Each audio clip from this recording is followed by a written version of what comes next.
Hey, movie fans, and welcome back to another episode of the Uncharted Media Podcast. This is episode 123. Guess what, guys? We've got a movie coming out in theaters this week for the first time in a very, very long time with Godzilla vs. Kong. I've got my tickets to see it Sunday night in IMAX. I'm super, super excited to just be back in the theater again, but also to see giant hairy ape man punch lizard face. I like big monster movies. I also like big fights. So that's what we're going to talk about this week. In honor of Godzilla vs. Kong, we're going to talk about the best movie fights. We're narrowing it down, which was actually harder than you think, to just do one-on-one, mano-a-mano type fights. So as much as I wanted to put that dangerous triple threat match from the second Pirates of the Caribbean on the Ferris wheel, not going to be included. But First off, Josh, how you doing this morning? I'm good, buddy. Whoa, new transition. Yeah, I gotta figure out when to put just that transition. Just wanna fade. I'm still like trying to. You're good. That's so cool though. Oh no, man, I'm chilling. We're having a good week so far. I mean, it's been super, super, super busy, but you know, it is what it is. Are you watching anything good lately? I I am on season 3 of Batman Beyond. I realized that I have never watched it all the way through, so I'm watching it all the way through. I think there's only 3 seasons, so it's about to be over. But it's such like an easy show to just put on too, because you can just put on Batman Beyond and I can sit here and play my Switch and play some more Animal Crossing Batman Beyond actually came up in my own personal bubble recently, because I got so pastor at my church, I hang out with his kids all the time, and they were asking for some movies to borrow because I just lent them Mask of the Phantasm, Batman Sub-Zero, introducing them to the culture of the world. And so yes. I was lending out Batman Beyond Return of the Joker, and one of them goes, "It's PG-13," to which I'm going, "No, it's not. Batman Beyond Return of the Joker is actually PG-13. I believe it. And I'm going, don't worry, it's a PG movie, except for, that one famous Joker scene, which you're either watching the theatrical version or the TV version, which that in and of itself is fascinating. But I'm like, don't worry, it's more like a PG movie, because I was insistent for years that it's a PG movie. I was shocked to see that it's PG-13, because it doesn't really earn that distinction. But I still like the movie quite a bit, but I think it feels more PG than PG-13, other than that one scene, which, depending on which version you're watching it on, obviously. Yeah, okay, that's fair. Because, I remember seeing... The first time I ever saw it was, from a DVD. So, it's a theatrical version. And I guess they don't necessarily explicitly show anything, but they allude to so much that I think would warrant a very light PG-13. So this has been my thought this week, given that I've been watching it, Batman Beyond. First of all, love the show. It's from a time in TV shows before they decided, hey, we've got this show, let's do a serial narrative and not just hey, episode here, we're just doing whatever we want, whatever episode.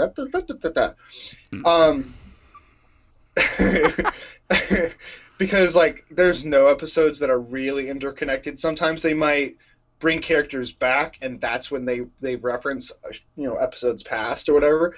But the more and more I watch this show, the more and more I want it live action, and more, and just in my head, I'm picturing the world that is that looks a lot like Blade Runner 2049 or whatever. And I'm just picturing that with Batman Beyond flying through the skies, and I'm just I need that. That is what I need. So yeah, but that's been my week. What about you, man? You been watching anything? I've been going back through all the MonsterVerse movies leading up to Godzilla vs. Kong, obviously. So 2014's Godzilla was better than I remember. I still don't love it, and I still think people go, not enough Godzilla. Having watched the original Godzilla now, you're not supposed to get a lot of Godzilla, but at least the original Godzilla movie from 1954 had interesting characters, and I think the movie really, really shoots itself in the foot by killing off Bryan Cranston and then replacing him with the wooden plank that is Aaron Taylor Johnson. It's just... not that interesting. But Heather and I hadn't watched a new to us movie in a while, so we put on Monster Squad, this movie from the 80s, and it's your stereotypical 80s movie, but it's still a lot of fun, of this group of kids just basically are a monster squad. And so somehow, they don't really explain it too well, but Dracula, the Gill Man, the Wolf Man, and Frankenstein are now, and the Mummy are now in their town, and they don't really explain what they're trying to do. It's just, the monsters are back, so let's stop them. It's definitely an 80s movie of, you've got like a little 5-year-old girl swearing up a storm, and it's ridiculously funny. They even play on your expectations a little bit of, they've got this great scene at the start of little girl by the lake, and Frankenstein walks up to her. I'm like, oh, we know where this is going, but they don't go in that direction. It was fun. It's like your stereotypical Halloween themed movie to watch in March, of all things. But I don't want to talk about what I've been watching lately anymore, because for the first time in a very, very long time, we've got a lot of news to talk about this week, but more importantly, a lot of good news to talk about, and a excellent, and I mean excellent, trailer to kick us off with, because The Suicide Squad. Like, I already liked that like lineup video that we got at DC Fandom last year. It's like, look how accurate all of our costumes are. You don't know who King Shark is? Well, we know who King Shark is now. I loved this trailer so much. It has this sense of identity. Like, it knows what it is, but it goes absolutely balls to the wall with it and has so much fun with it. Like, I watched it on repeat several times when the trailer first dropped, and I was hesitant to show Heather because she's not the biggest, like, R-rated comedy fan. Like, she wasn't the biggest fan of the Jump Street movies, but she likes Dodgeball. So, like, it's kind of hard to tell sometimes what comedy she might be interested in. I showed her this, and she's like, I really, really like that. I really want to see that, because it's just got this sense of fun to it. She's like, I honestly don't, for the life of me, remember anything about the first Suicide Squad. This one looks like it's going to be ridiculous and memorable, and I'm conflicted now about who I think is going to live and who is going to die, but also, I get to do it again. I was right. Starro is here, and I was right. Dude, I think this actually works better. Starro works better this is so weird, as a Suicide Squad villain than a Justice League villain. And that's so crazy to me. I never thought that that's where we would be. But this trailer is so good. I think I've watched it 3 times in a row. It's just, so I like that they kind of, it's not even a soft reboot. They're just like, yeah, we're putting another squad together. All right, let's go. Yay. And like, Peacemaker is great. I'm so excited for his show now. Yes. Also, King Shark is a shark might actually be a thing now. So, I had this discussion with somebody at work of, you've seen, and I know you have, Justice League Dark Apocalypse War, when basically everything has gone to hell, the heroes and the villains have to team up, and the whole time, all King Shark says is, King Shark is a shark, King Shark is a shark, and we get that in this trailer a little bit when he only says like one word at a time of like, nom, as he's literally eating a man, or hand. Yes, that is your hand. What I told one of my coworkers, and I'm really, really kind of hoping happens, is throughout the movie, we only get the one word of like hand, nom, food, and stuff like that. And like at the end of the movie, maybe after they've successfully done their mission, or right as he might be about to die, he just looks at the person next to him. It was an honor to fight by your side. Yes, and then right as they're about to die or something, and then like maybe Captain Boomerang or Peacemaker just looks at him, what the? And he's about to swear he blows up or something. This is that's exactly like what we need, man. Like, give him like the cadence that he has in the Harley Quinn show too. Like I think to hear Sylvester Stallone's voice say those lines with that cadence would be the funniest, most awkward. I just everything about this movie now, like just because of the trailer, I'm just so hyped. I'm like, let's go. Like this is what we needed. Like it's still dark. It's still gritty. But there's comedy and there's fun and it looks exciting. Like when it opens and Harley's like, what are you guys doing? Oh, well, we're about to start a plan to save you. Oh, well, don't let me stop you. I was like, this is perfect. Like, and the dick joke. The dick jokes, it's like my favorite part of the trailer. Just like all of the delivery, and it's literally John, like my favorite brand of John Cena comedy, when he knows what he's saying and he doesn't care. He's like, screw you guys. And then at the end, when I'm just like, you're digging yourself into this hole with this fantastic dick joke on the beach, I'm just like, how are you going to end it? And it's just like, who knows why madmen do the things they do? I'm like, it's just so stupid, but it works. So great. It feels like James Gunn was not afraid to go all in with the character's persona. Like, we've said for a bit, Margot Robbie is a great Harley Quinn. I think this is the most Harley Quinn she's ever been, just from this trailer alone, of just like, oh, you guys had a plan to rescue me. I can go back inside so you can let that happen. Or like the part that I'm like, that right there is Harley Quinn. You tell us information that's not true, you die. You have personalized license plate. You die. You die. You cough without covering your mouth. To which I was just like, guys, no, read the room. Great. Read the room. No, it's perfect. She Because goes Rick Flag's like, Harley, stop it. But really, if you cough without covering your mouth, it's going to be an issue. like, it's so great. Oh, and that was your boy, Doctor Who, there. Yeah. I mean, I haven't really watched the show since he's been on it. But anyway, we're at the point.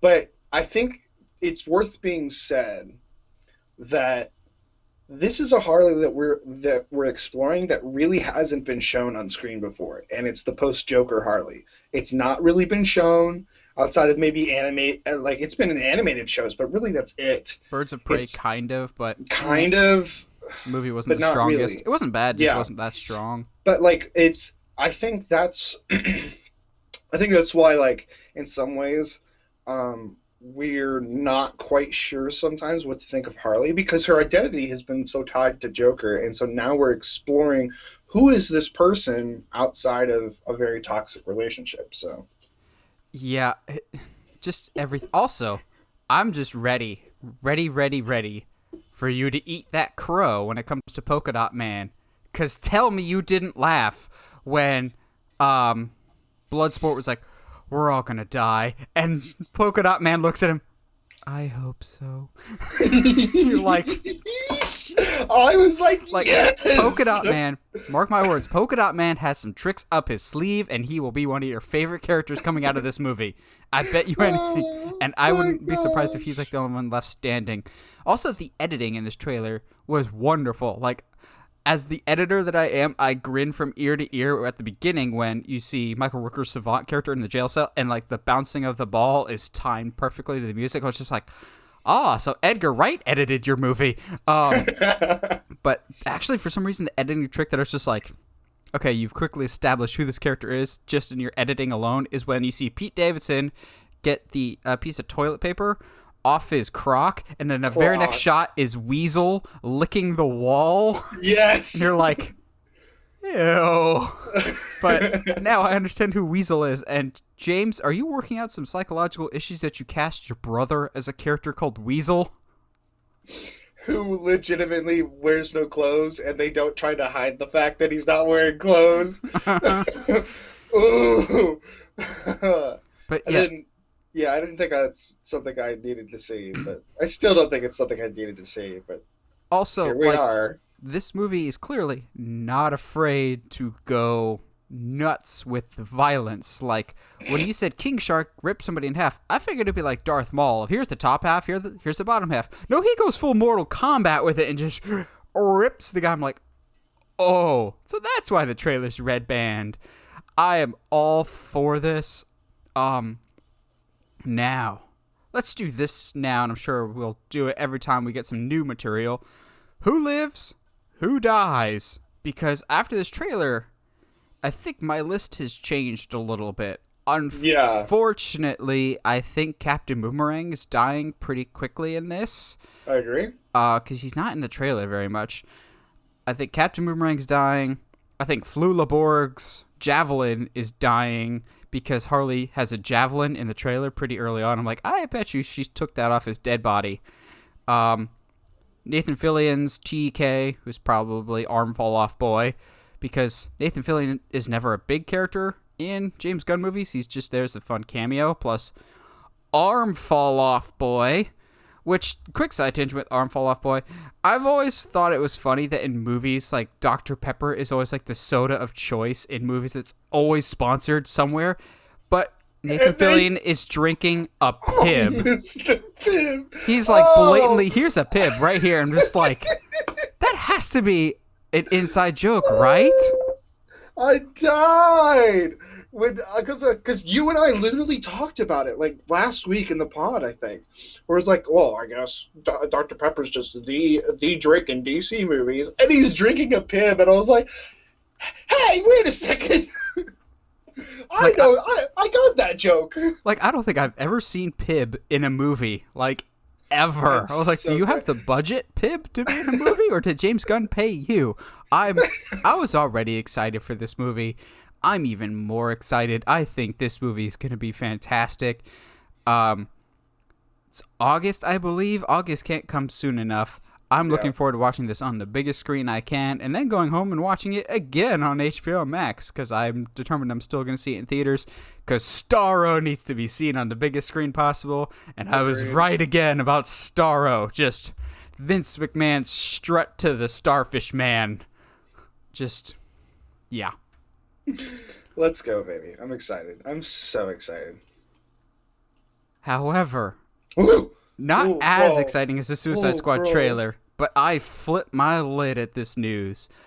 I have been saying for weeks, I want to know who's playing Dr. Fate in the Black Adam movie, because we had basically the rest of the cast. Well, now we know, and it far surpassed my expectations.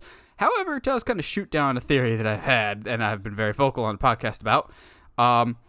We have our Dr. Fate in former James Bond Pierce Brosnan. Heck to the yes, to the yes, to the yes. However, I'll start by saying this. This all but confirms to me that I was wrong about my Zatanna theory, because this doesn't scream to me Zatara. This feels like Kent Nelson, Dr. Fate, which is probably the route they should be going. That's the most iconic person to don the helmet. I did not see this coming in a million years, because there's certain people of, like, prestige that you don't see in a comic book movie. However, he's not the most high-profile actor to join a comic book movie. We'll talk about that person next, but I was shocked by this. Pierce Brosnan is a great actor. I just didn't see this coming. However, this is fantastic casting, and just let's go. This movie is set to start filming, like actually filming, in just a few weeks, and scheduled to come out next July, which leads us to, there will now be 4 DC movies coming out in 2022. Like, we've been pretty dry the past few years. Oh, we're going pedal to the metal next year with Dr. Fate. Not Dr. Fate. As much as I would like a Dr. Fate movie. Black Adam, The Batman, The Flash, and Aquaman 2 are all coming out next year. Oh, we about to be eating good as DC fans. Josh, the Brosnan is the Fate. Thoughts? Dude, I think what's the thing that got you in, at least me, but I'm pretty sure you as well, the most hyped was, like, this was not even a name that we considered. It was not even, like, in the realm of, like, who would we like to see, but I think we did for Alfred. It was, like, minor role, wasn't anything that big of a deal, but holy crap. I agree that this kind of does poke a hole in the Zatara storyline that we kind of wanted for now.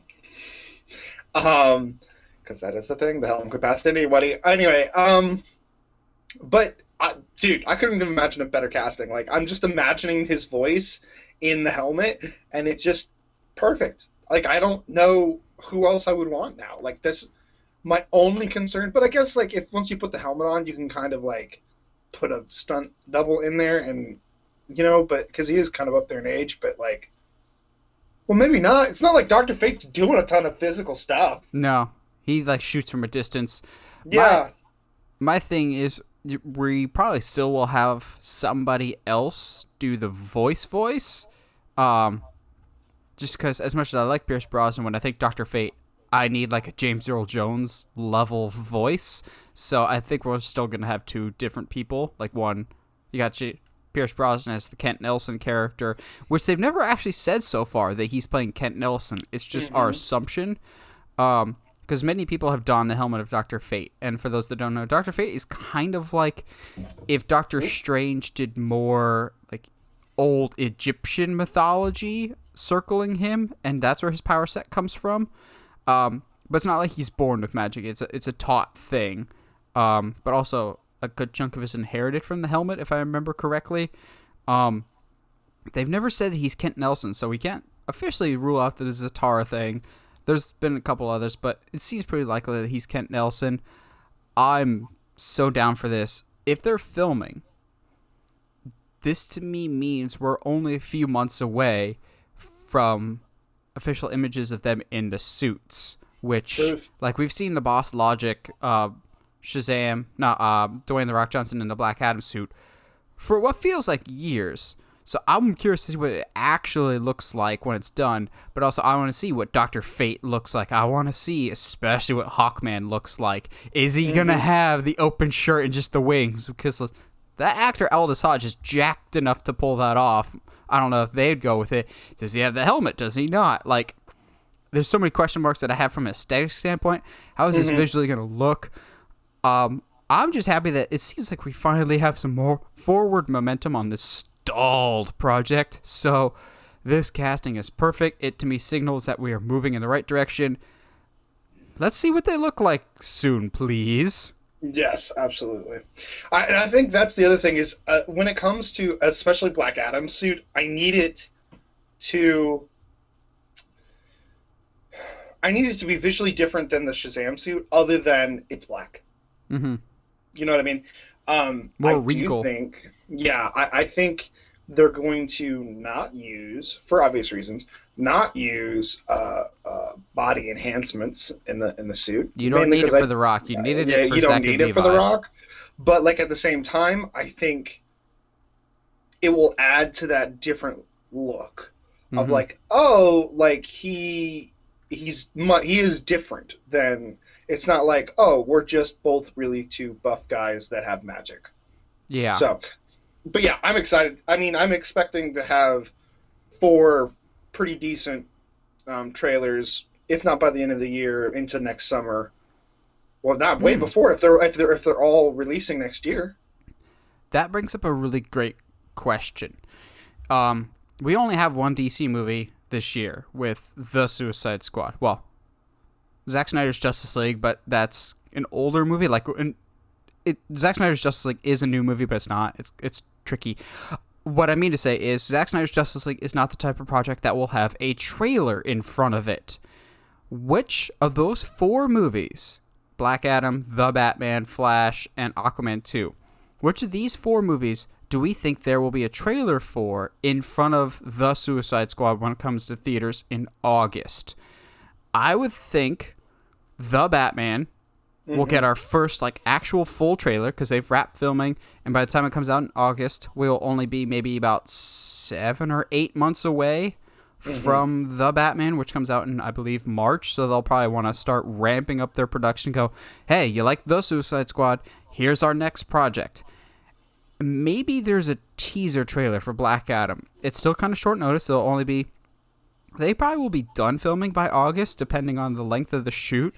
But it probably won't be significant. If anything, it might be like that first Man of Steel teaser, where it's a lot of voiceover and a lot of not very descriptive shots. That being my guess. Definitely too early for Flash and definitely too early for Aquaman. Do you think we get those both or just one? What trailer could you see in front of the Suicide Squad? Yeah, definitely Batman. Batman first, almost all the way. Just because it's we've already gotten a teaser, and we haven't gotten a full trailer yet, so it makes sense. It makes the most sense.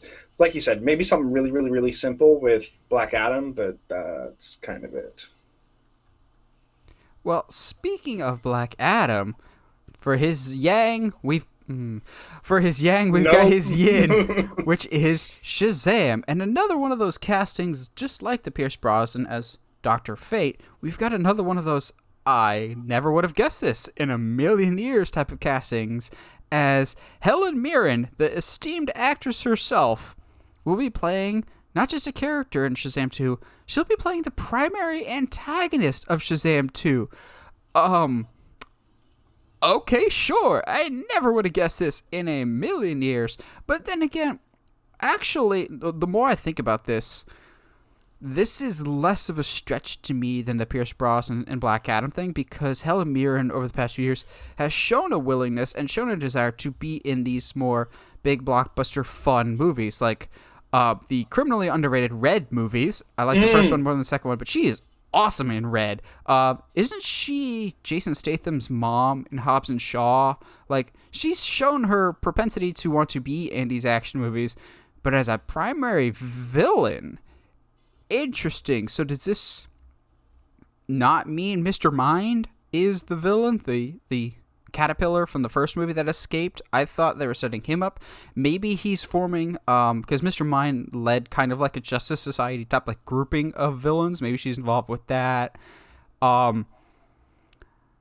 This is fascinating to me. Of all these big name actors now are attaching themselves to comic book movies. Like, we're not talking about it for a main thing, but Russell Crowe just got added to Thor: Love and Thunder, and I'm going, interesting.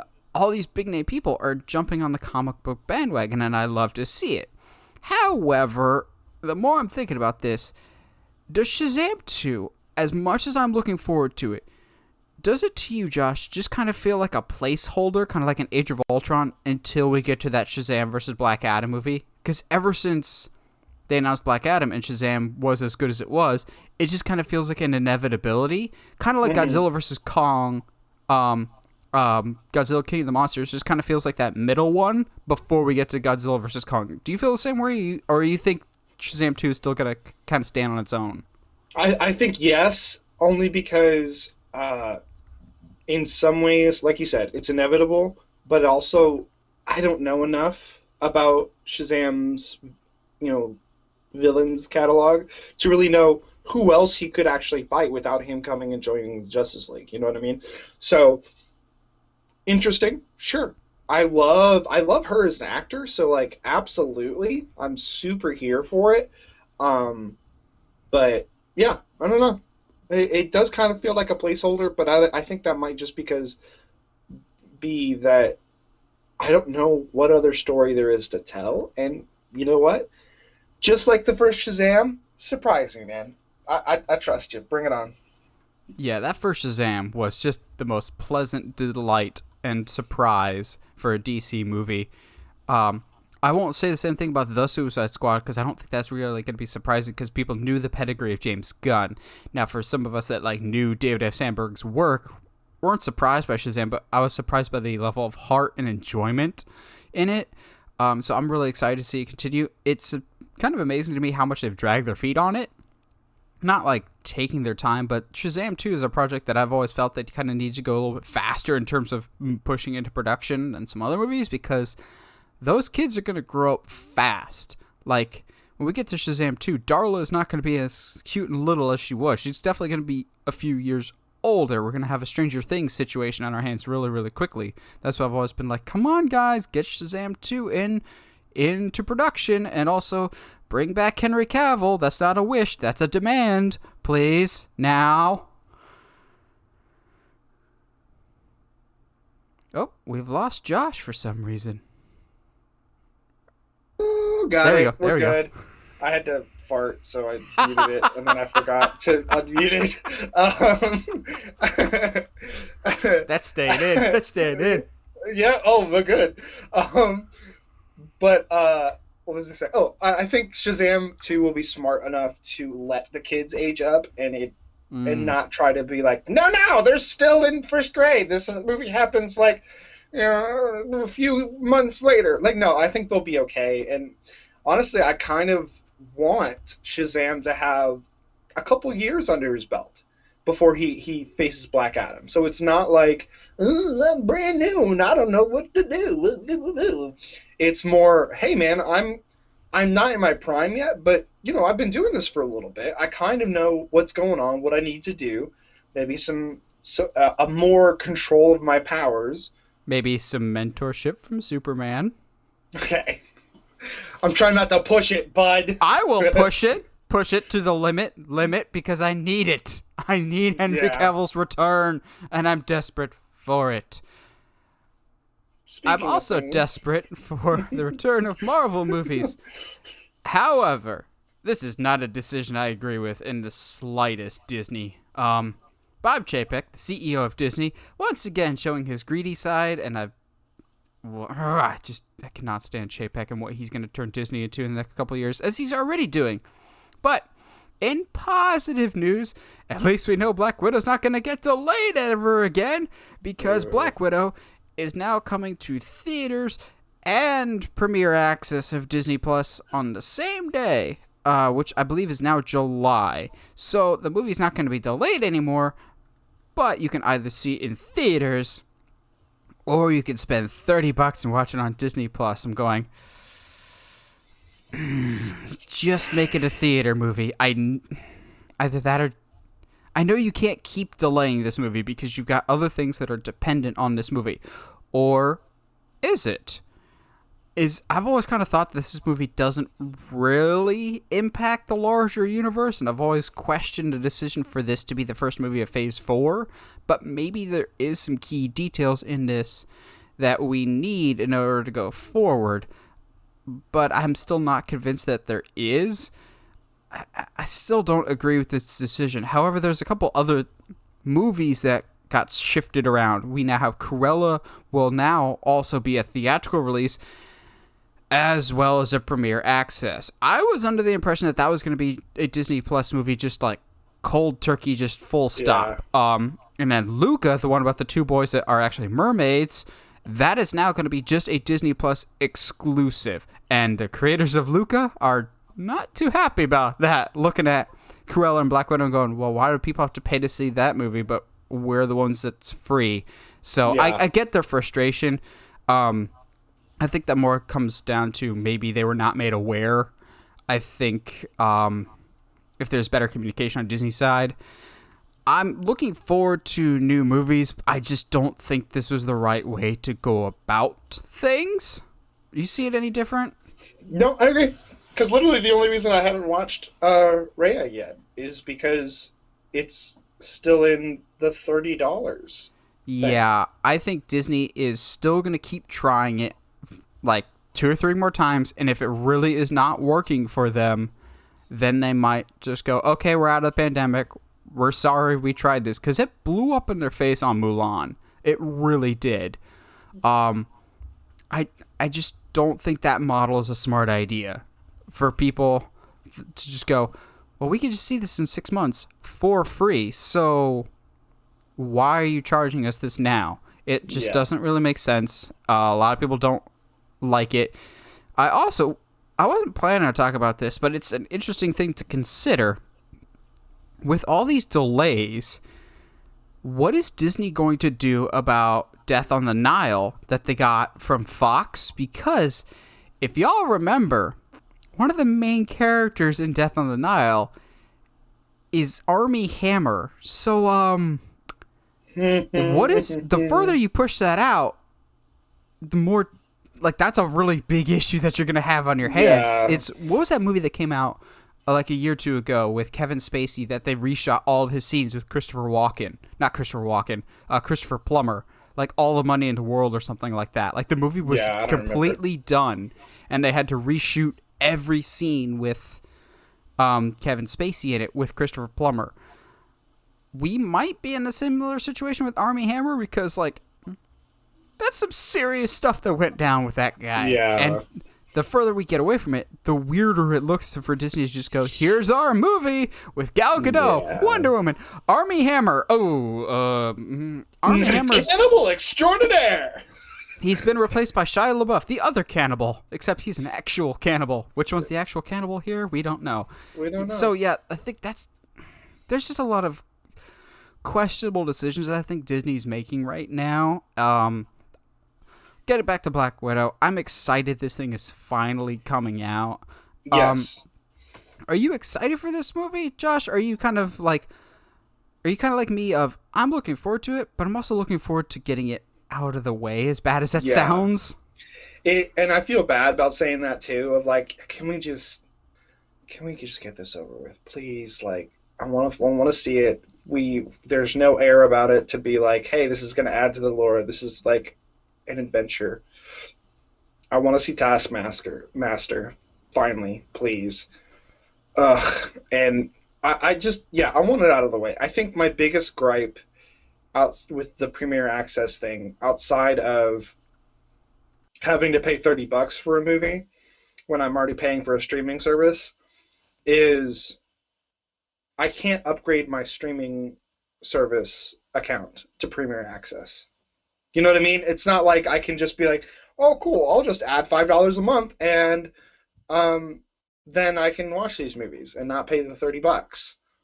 Like, no, you have to. There's only one level, and then you have to pay the $30. It's just, it doesn't make sense to me. Are you suggesting if they had like a $15 a month tier for Disney Plus that you would pay for it if it meant you got all those new release movies? I mean, to me, system? Yeah. I mean, I don't see why you wouldn't. I mean, that's so arrogant to me to be like. I mean, I kind of understand the thought process of like, hey, it's if one person goes to the movies to watch a movie, it's like $10. Okay, take 3 people, $30. Okay, but it's not like we're paying for the movie for forever. Like you can take it off the streaming service at willy-nilly. So $30 still feels. It's like when VCRs were first released and they were sold for $100 a pop, because that's what studios thought they were worth. Which, small little side tangent, if you haven't watched the Blockbuster documentary on Netflix, actually watch it. It's so good. It's so good. Super interesting. Also, kind of Netflix being like, guys, it wasn't like all our fault. Like, we tried. We really tried.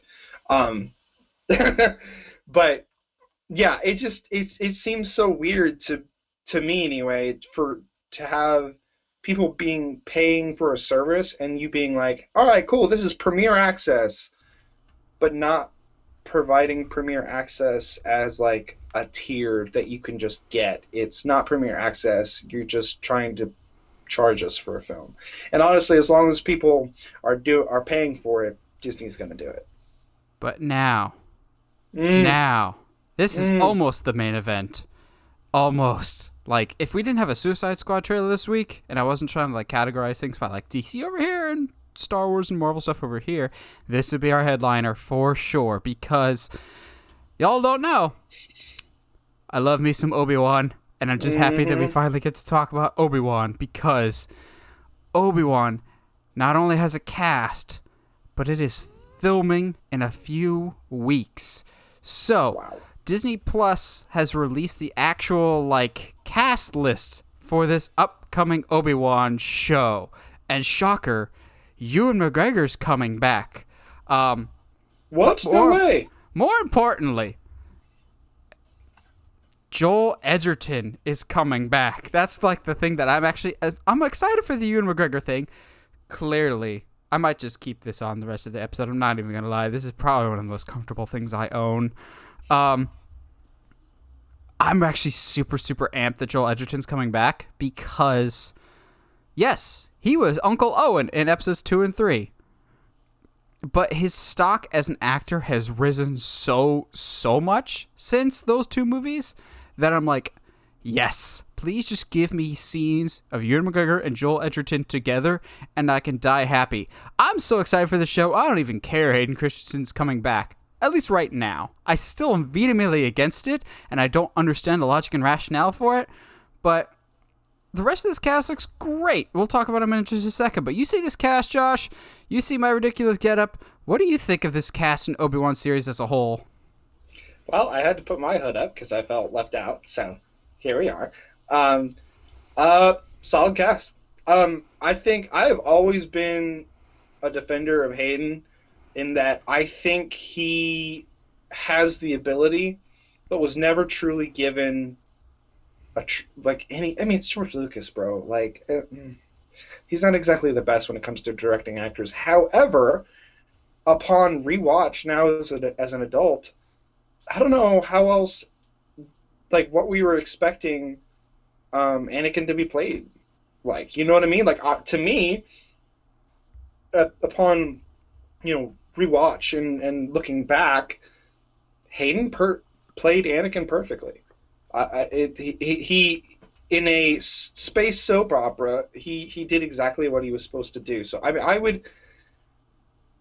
I'm not as apprehensive. I think I'm more along the lines with you of like, why is he coming back for this? Maybe it's for some flashbacks, maybe for some weird like Force talks. I don't know how that works because again, timeline. If Obi-Wan's been communicating with Anakin this whole time, leading up to A New Hope, then why is he so surprised when he meets Obi-Wan again? You know? Well, how I interpret it is, like, it always felt like that Luke and Obi-Wan had at least met before, but maybe they hadn't seen each other in a while. Like, when Luke sees him, he clearly recognizes him, even if it just means he hasn't seen him in a while. Mm-hmm. My issue is more of when Vader and Obi-Wan fight in 4, he goes, "When I left you, I was but the learner. Now I am the master. Only a master of evil doth." Like, there's this implied history that after Revenge of the Sith, they haven't seen each other. Like, it just doesn't fit to me, but I trust Deborah Chow because she's done some of the best Mandalorian episodes by far. I believe she did episode 4, which is the "This is the Way" episode, which before season 2 was like my favorite episode of The Mandalorian. I still think it's phenomenal, so I really, really trust her. Looking at the rest of this cast, though, it's ridiculous. You've got Joel Edgerton. Nothing else matters, but Joel Edgerton is there. He's a wonderful, awesome, fantastic actor. But not only that, they actually got the actress that played Aunt Beru in the prequels back, too, which I was just like, I don't recognize that actress. Oh, that's Aunt Beru? That's fantastic. They got Kumail Nanjiani from upcoming The Eternals movie, Stuber. He's great. I really do like him. O'Shea Jackson. Very interesting choice, but I'm very much for this after, I believe he was, Straight Outta Compton? He's Ice Cube's son. Good, young, promising actor. He's a good guy. He was in something else recently, and I'm trying to remember.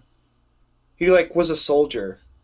I think it was Godzilla King of Monsters. Yes, he was. Yes, it was. He was a soldier on the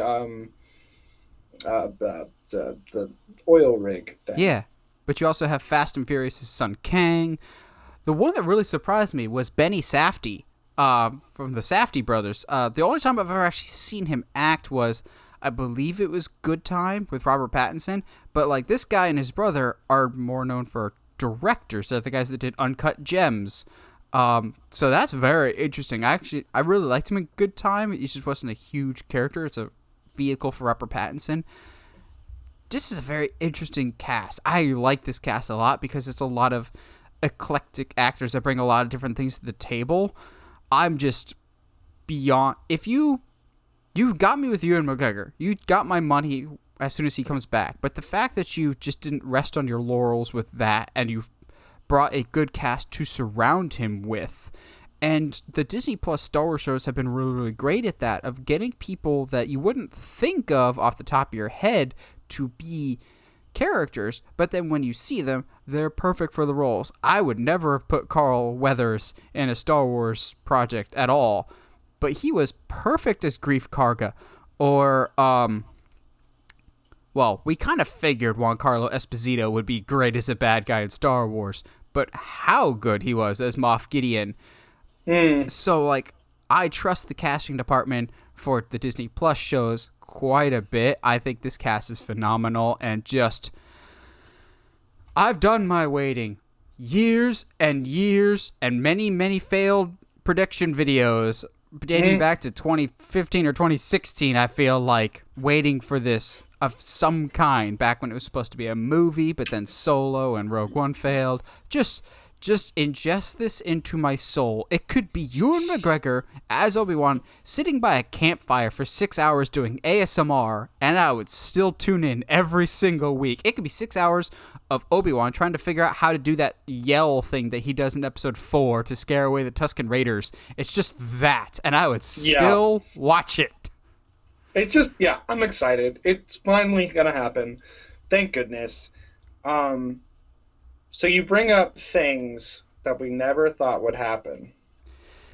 Yeah, speaking of things we never thought would happen. However, there is a big asterisk that we need to consider for this one, though, Josh. So we are getting, hallelujah, hallelujah, we're getting a National Treasure series on Disney Plus. However, it's kind of comes with a little bit of a caveat, as I'm still taking off my Jedi robe. At least this it's kind of a reboot, but kind of not. At least this series will not feature Cage, Riley, or Diane Kruger's character, as far as we know. However, the National Treasure 3 movie is still on the table, whether that's going to be a Disney Plus exclusive or a theatrical release.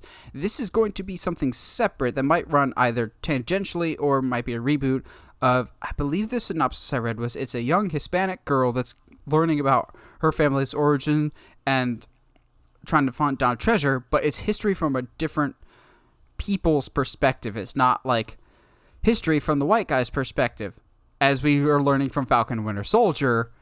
Just because history is good for one group of people doesn't mean it's good for another group of people. So this could be a really, really interesting direction. If we were not getting National Treasure 3, I would be pissed about this.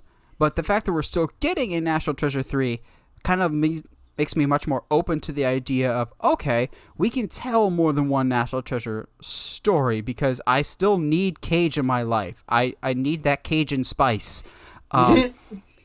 That being said, I also need more treasure hunt stuff. If you're going to make me wait for years and years for this Uncharted movie that keeps getting delayed over and over and over and over again, I'll have to find treasure hunting stuff elsewhere. So I'm down for this show. I think it was years ago, Heather suggested we should get a National Treasure or an Uncharted series as a actual series to flesh out an actual mystery. Because, yeah, it's cool to watch it in like a 2 hour, 15-minute movie, but have a single narrative with clues every single week that maybe you as an audience at home could try and piece together. Ooh, that would be cool. Like WandaVision got the internet buzzing.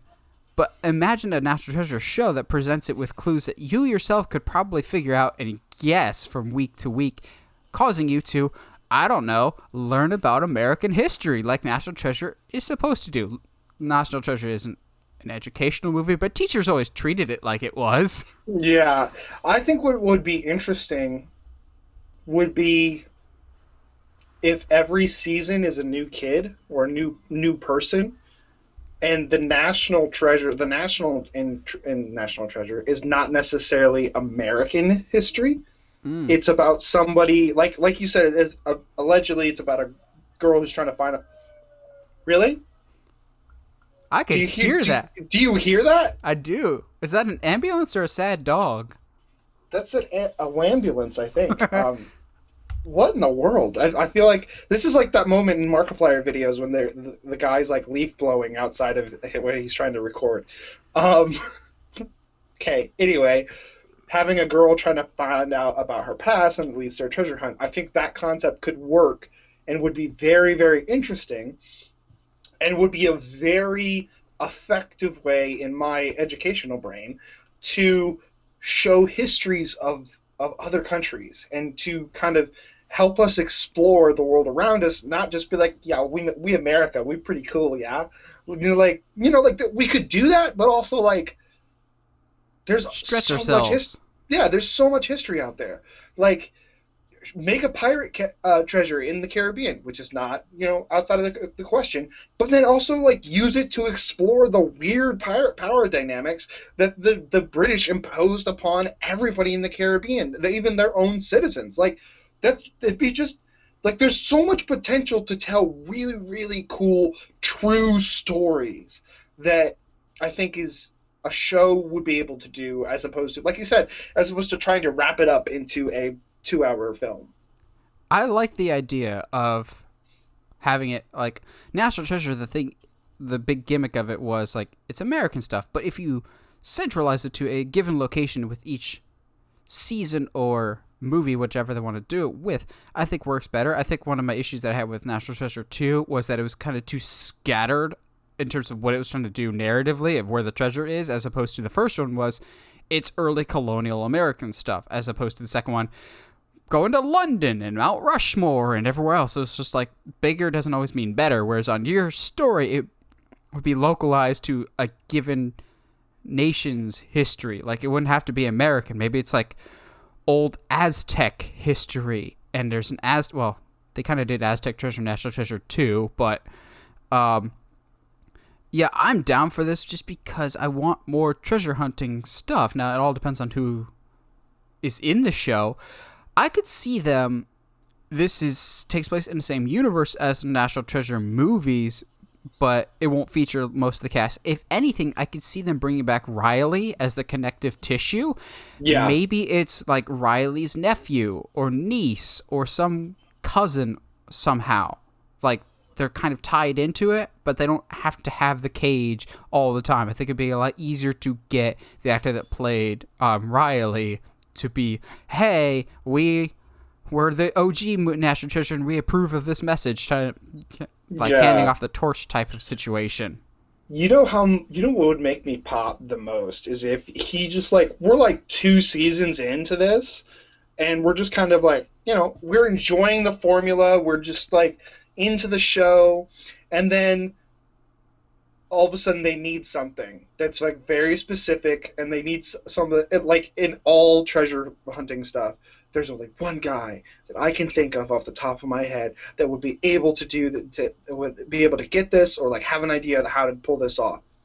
And they're like, who? And they just cut, and Nicolas Cage comes onto the screen. Like, make it an event. Don't just be like, yeah, Cage is here, cool. Like, no, like, this is, maybe it's because you and I love Nicolas Cage so much, but, like, make the character, like, a kind of a big deal. Like, that would be so cool. Well, even in the world they establish, Benjamin Gates is a pretty big deal. He discovered the treasure in the first one, but he's kind of like the mini celebrity in the second one. Same with Riley. He's got all his books that don't sell particularly well, but, like, they're known people. So, yeah, I think it's not out of the realm of possibility to get kind of meta of celebrity Nicolas Cage, but also celebrity Ben Gates. That's why we can't have him on all of our missions, because he's kind of doing his own treasure hunting thing.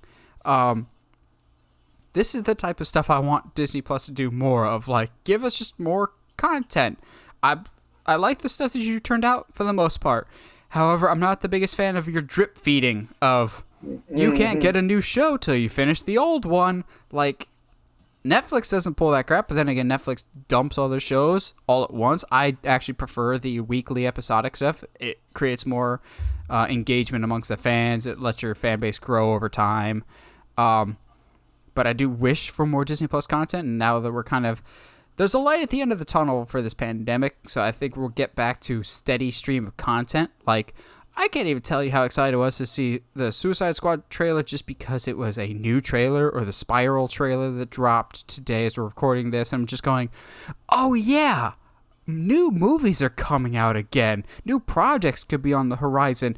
New cages are ready to be unleashed. And you just say National Treasure of any kind, and there's a better than likely chance that I will be there. Spiral is that Chris Rock. Yeah, Saw movie.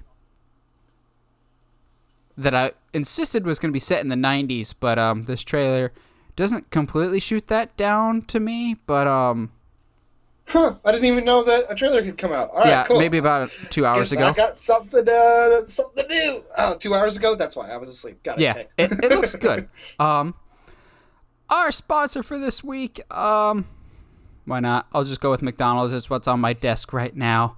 As much as we like movies, like we like to think and engage with movies, sometimes we just need to disconnect our brains and watch two people just beat the crap out of each other. That's what we're going to talk about this week. Best movie fights. The only caveat is that it has to be one-on-one, and it has to be some form of a physical altercation. It can't just be like Sherlock and Moriarty are on the roof of the Reichenbach and having a discussion. Like, that's an intellectual duel. They don't actually come to blows. So almost anything is fair game with this. I've got some giant monsters. I've got some duels. I've got some actual fist fights.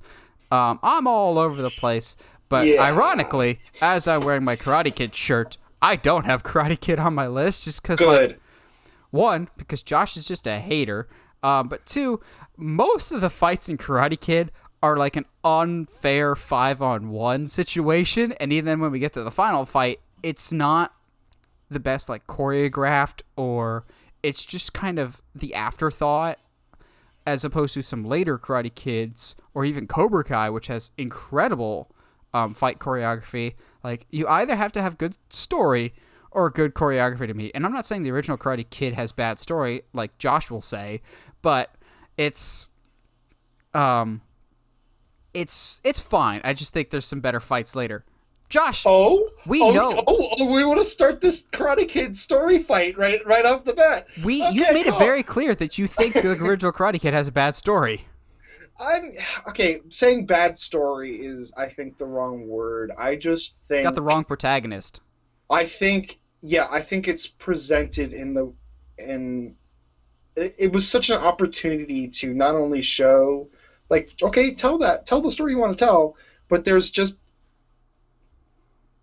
such opportunity for Mr. Miyagi to be like, look, bro, like, you're having to fight these people because you won't stop instigating stuff. Jersey boy. Like, like, there was such an opportunity to say that and, like, talk about how fighting's it shouldn't be do you mind?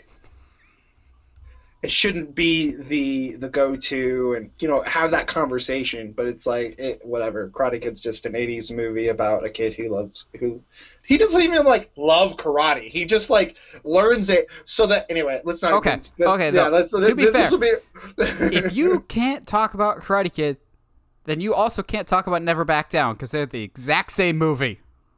Let's see, looking at my list. Never Back Down is the exact same movie as Karate Kid, and I'm still not entirely convinced they didn't film Never Back Down in my apartment complex, because it looks suspiciously exactly like my apartment building, and they filmed it in Florida. Like, when he gets in that fight on the side of the road, I know exactly where they filmed that. I work down the street from that. So I'm like, please don't tell me you filmed it in my place. This is weird. You can't talk about Never Back Down if you're not going to talk about Karate Kid.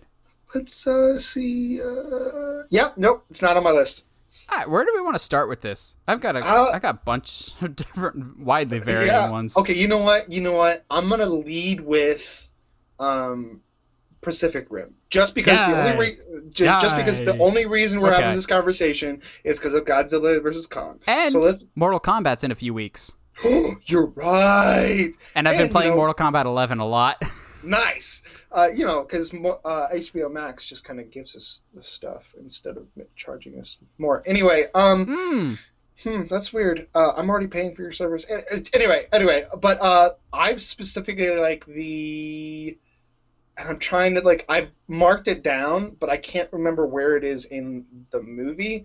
It might be towards the end. I was trying I don't know about you, but I was trying really hard to not just be like, final fight, final fight, No, final fight. actually, final I fight. think the final fight in Pacific Rim is the weakest fight in the whole movie. Yes. When they're underwater, because everything is much slower. It's harder to see. You don't get proper context of size and scale, and there's a limited action. I think it's the same one that's on my list. It's the second kaiju that Gypsy Danger fights, not the one that he unloads the plasma cannon, but the one that he's got the sword with. That he like Leatherback, I think is what maybe they call it's it. The one with the wings. Yeah. That he's just like, okay, it took me way too much time to beat the other guy, so I'm just gonna come at you with a tanker as a baseball bat, and I'm going, I'm here for this. I'm here for this. Yeah, but also, absolutely. I still think Pacific Rim is the gold standard for big monster movies. The jury's still out for Godzilla vs. Kong, but in terms of the physics of the world and the aesthetics, Pacific Rim is still king of these things move slow because they're big. It makes sense, but also they don't hide it in darkness. Yes, the scene takes place at night and in the rain, but you have this bright neon color palette to help you see better, but also the colors just pop, so you know geographically where everyone is, the distance between them, the movement makes sense. The fights are great. It's just like a 5-year-old was like, here's my action figure of Ultraman and Godzilla. Ultraman. And just smashed them into each other. My only gripe, and it's a gripe a lot of people have come out with, was, wait, you had a sword in your back pocket this whole time? Why didn't you open with that? Like, come on, people. Come on, bro. Like, come on. But yeah, regardless, it's still just such a cool fight, and I think that's it. We're going to be leaning on that. It's only a matter of time, but before we have Mechagodzilla versus Godzilla, so might as well lead with this. Mm-hmm. Oh, are you saying that maybe that's the reason that Godzilla might be acting up? It's not like I've been saying a specific character will be in Godzilla vs. Kong since you and I were in college. I remember after 2014's Godzilla came out, I told everyone I knew this is the route they're probably going to take. King of the Monsters will have Ghidorah, we'll have the Kong movie, and then Godzilla vs. Kong will have some other character he's totally in that movie. Like, the toys have been leaked. He's in certain TV spots. Like, he's there. But also, by the time this episode airs, you can watch it on HBO Max yourself. So it's not even a spoiler at this point who they end up fighting. But I'm planting that flag saying, I have called this for years now. In your face, doubters. I don't think anybody actually was doubting me. This isn't a con in a darkness situation. I don't know what your point is here. But weird side tangent. But yeah, there's a reason people have been talking a lot about Mechagodzilla lately. But also, if you have a Godzilla movie, you eventually have to get to Mechagodzilla. I'm just disappointed that they didn't use the Jaeger technology from Pacific Rim to get us to a Mechagodzilla. Yeah. And a Pacific Rim Godzilla crossover would be rad too. But yes. I can dream, Harold. All right. I will. I'm gonna put in my first of a few anime fights Corey into this conversation. Woo! Yeah, Corey in the house. No. It is potentially one of the most famous. With Rock Lee versus Gaara from Naruto. It's during the Chunin exams. If I don't know if you've seen it. Oh no, that totally went over my head. Okay, so. It's like you saying those words is like Kel in Good Burger. I'm like, uh-huh. I know some of those words. All right, so. Just I'm explaining. I'm gonna take these opportunities to like explain what's happening to you. Okay. So maybe you'll go. I can like send you videos of it and be like, "Look how cool this is!" Yeah. Okay. I want to say this up front. I'm not the biggest Naruto fan. Okay. I don't like the show as a whole. You don't do the run. No, because in order to actually successfully do the run, you had to be running faster than a human is technically possible to run. Anyway, uh, not that I've looked at science videos about this or anything. You're But not going to so storm Area 51 and do the run? okay, but that would have been hilarious. Don't even. That happened. Did you not see the guy in the background Yes, on the I did. newscast? It was so great. So like think about it like this, okay? So Gara has like this hardcore like sand superpower. He can control sand. It's actually rather terrifying. He's also kind of a psychopath in this part of the show, so like he like legit does not care if he breaks you in half. Um, and Rock Lee literally doesn't have the like any like superpower or abilities, so he's just trained his body so hard that like he's super fast, super strong, blah blah blah. He's like getting his butt handed to him for like a good like 2 minutes, and then he stops and talks to his master. He's like, bro, like should I do it? And his master's like, bro, yeah, I think you should do it. Do it, buddy. And Rock Lee's like, okay, and then takes off what we thought were socks, and they're actually ankle weights, and just drops them, and there's like huge explosions, and everyone's like, what is happening? And then all of a sudden he's like moving around like he's from Dragon Ball Z. So it's just such a cool fight. I'll send it to you because I need you to know. I feel you. I feel you. Josh has his geek out moment. I'm about to have mine in one that I haven't seen out for Josh. I don't think Josh has seen this movie, but maybe he has. Very rarely do you have two of the greatest horror titans of all time squaring off. And this movie's not great, but I still love me some Freddy versus Jason so much. Did you think I was going to go Alien versus Predator? No. Although Alien versus Predator would be a fun honorable mention. I actually like the movie Alien versus Predator more than Freddy versus Jason, but I have more fun with Freddy versus Jason. See, the thing is, I don't really care for Freddy as a character, really, and Jason's really not one of my favorite slashers either, but the movie is kind of aware of what it is, and it doesn't have a ton of Freddy versus Jason, but when it does, it gets so creative and fun with it that they're like, okay, we know what you came here to see. Let's let these guys duke it out. I wasn't the biggest fan of making Jason an anti-hero in the process of, let's make him kind of a good guy, but there's still so much fun to be had in this movie, and my only complaint, and it's still kind of a weird issue that there's he said, she said still to this day about it, of I would have liked it if it was Robert Englund's Freddy and Kane Hodder's Jason, because like those are the two icons, but it wasn't. Still so much fun, and the right person won. Like there was no winner, obviously, because of that like stinger at the end of Freddy winking, but still really, really fun. I know some people have wanted some other matchups of like Jason versus Michael, but that you could only really do this crossover, I think, with Freddy and Jason, because both of those franchises have kind of been like self-aware that they're B movies, whereas Halloween, kind of for better or for worse, has tried to take itself more seriously to the detriment of itself at times. And it's on paper, Freddy versus Jason is one of those like comic book crossovers that you never thought you'd get, like Alien versus Predator versus Ash from The Evil Dead, which I believe that one happened. Ash's crossover with some weird things.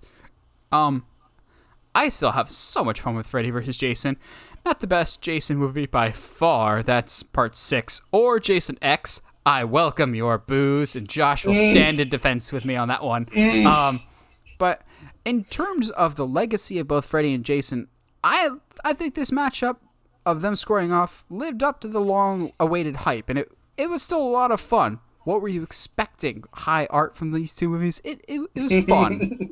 That's fair. I'll let you have it. I mean, like looking at my list, I can't really be mad at you. Like I think you and I were talking about our lists before we came on, and it was one of those like, yeah, Josh is gonna have the weird like anime and martial arts film stuff, and Nathan's gonna have the more quote unquote mainstream stuff. So that's fine. We'll let this happen.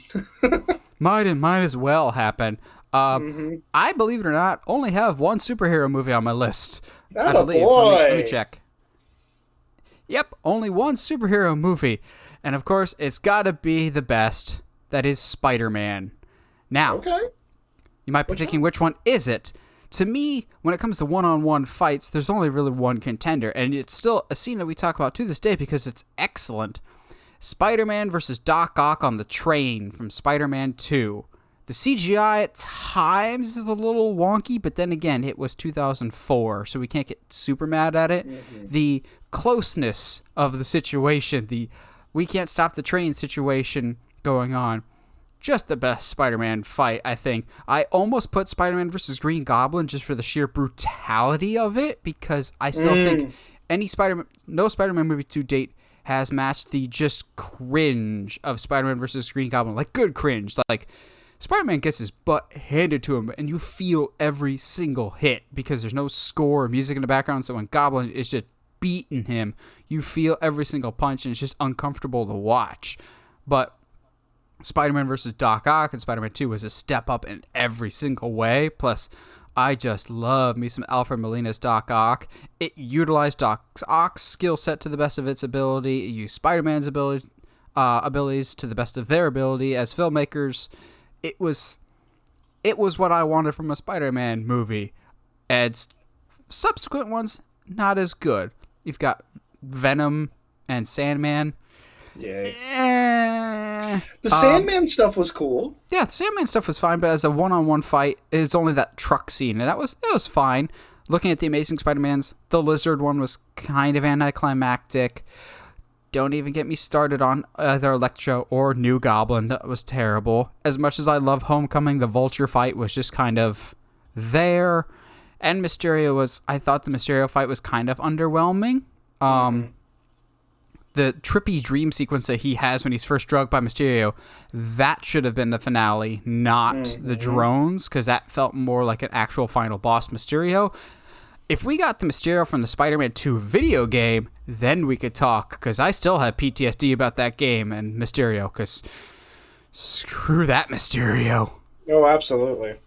No, yeah, man, it's unfortunate that, I mean, maybe I might put Homecoming up there. I don't know. Yeah, Homecoming doesn't have the best of fights, though. Yeah, no, you're not wrong. It's almost like we haven't let Spider-Man do his thing yet. That's so weird. Anyway, so let's go ahead and I'm